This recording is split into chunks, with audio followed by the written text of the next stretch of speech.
Welcome to another Becoming a Modern Man. This is Grixis Death's Shadow, and we are playing against a mono-green ramp deck. Oath of Nissa, Utopia Sprawl, or a sort of ramp deck, which then sort of runs out big green threats like Primeval Titan, etc. So our opening hand is pretty awkward, in all honesty. Probably was a mulligan, I think, in hindsight. We've got Angler, which obviously is a good threat, but we haven't got a lot of ways to actually get cards into the graveyard other than these 3 fetch lands and that Street Wraith. We've got 2 Snapcasters, but nothing to actually Snapcaster back, and a command, so I think in hindsight this was probably just a mulligan. But we ran with it. So our opponent runs out Forest and Arbor Elf. We Inquisition, seeing that our opponent doesn't have anything under 3 mana in their hand. They've got 2 Garriks, a Primeval Titan, and a bunch of lands, which is fine, I suppose. Obviously, not hitting anything is not good for us. Kind of a waste of a spell, and also makes these Snapcasters fairly useless again, as it looks like we're not going to get a good Snapcaster Inquisition going. So yeah, obviously got to be conscious that our opponent's looking to go big. We draw Angler, which isn't very good at this moment in time, and we're going to command with a shock on the Arbor Elf and a discard for our opponent, which prompts him to discard a Forest. I think what we probably should have done there instead was get back the Street Wraith to hand, and then we could just cycle it. Kind of in need of more cards, to be quite honest, if anything. So I don't think that was possibly the ideal way of working. We are going to be able to Angler here on the following turn. Works out pretty well. We're going to attack for 5.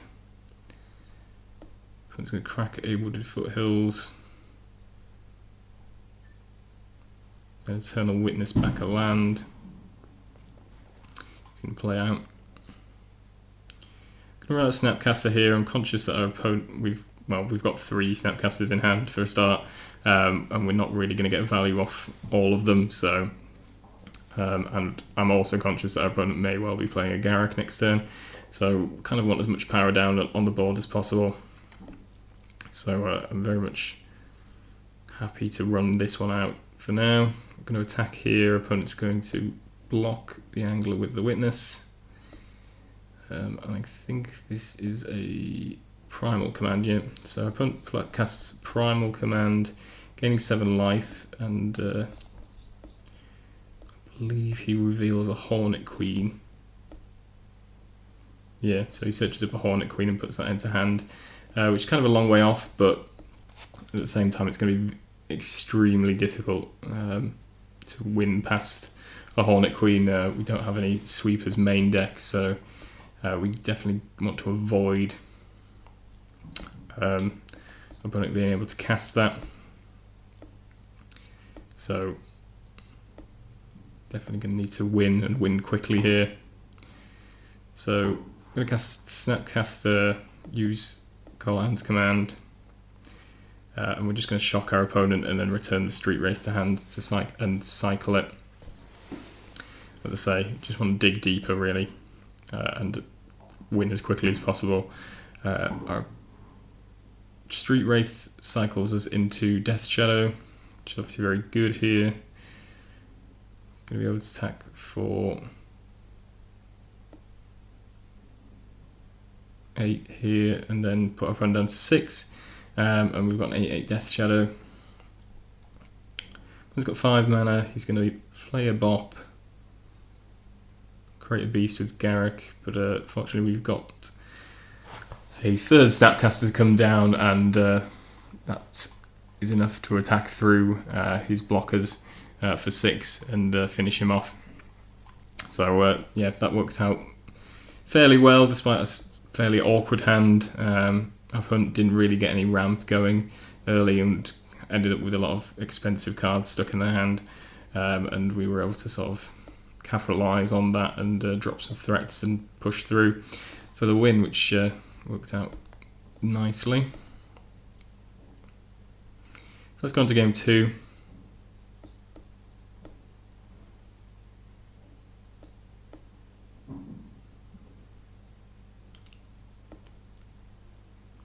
Let's check our opener. Okay, so very threat heavy hand. Snapcaster obviously not very good without any spells, but we're basically looking to wrap this game up as fast as possible. Our opponent's big threats are obviously much more scary than ours if he gets to them. So yeah, I'm happy to have a threat-heavy hand here, although the lack of fetches makes it difficult for us to capitalise on Death Shadow, and the lack of spells makes it difficult to capitalise on Snapcaster Mage.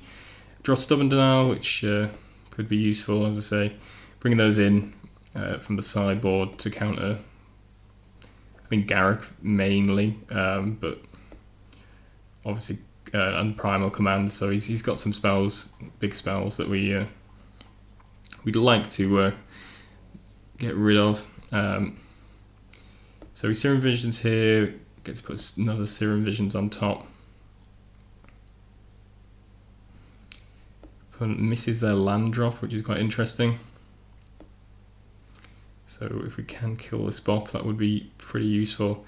Serum Visions the second draws us into a land, and can either have Collar Hand's Command here or Fatal Push. I think I prefer Fatal Push. It's going to allow us to cast that and potentially some other threats in the same turn, whereas Collar Hand's Command is not overly exciting in this juncture. And finds our second land and goes for an Overgrowth, which we're going to Stubborn Denial, which we're pretty happy with. It's going to be able to stop our opponent's ramp there, and this turn we're going to look at Fatal Pushing his Bop, so we're going to further set him back on his lands. As I say, we already know he missed a land drop, so it's going to be pretty good for us to be able to punish our opponent like that. Going to run out of Tasiga here. It's going to be slightly bigger than Death Shadows would be, so we're going to run that out. And we're also going to make sure we leave Stubborn Denial in the graveyard, because potential for that to Snapcaster that back later. But plays Overgrowth for the turn, which obviously gives them access to more mana, despite them not drawing a land. So that's something to watch out for. They're obviously getting their ramp going now. Draw Disdainful Stroke, which is obviously really good here. So between Snapcaster's Stubborn Denial and Disdainful Stroke, we've got a pretty good coverage on what our opponent could play in terms of large spells. There's another Overgrowth, which I'm going to allow. Obviously it's concerning him having that much mana, but I think countering the Overgrowth is seems fairly useless. I'll try to play Garrick, which is going to Snapcaster Stubborn Denial that, and get to attack for 6, putting our opponent down to 6, and we've got Disdainful Stroke up, so feeling pretty good about that.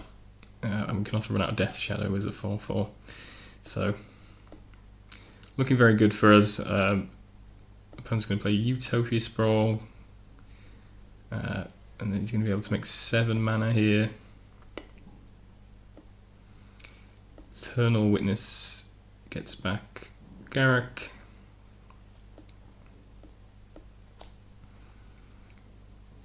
Everyone casts, and we're just able to Disdainful Stroke that, and that's the game. So yeah, we managed to sort of play a kind of control game there. As I say, generally you shouldn't be playing Grixis Death Shadow as a control deck, but worked out kind of well here. We were able to counter our opponent's spells and able to push through the damage. So yeah, it was kind of a fun game. not obviously probably less so for our opponent, as he didn't get to resolve too many of his spells. But yeah, worked out well for us.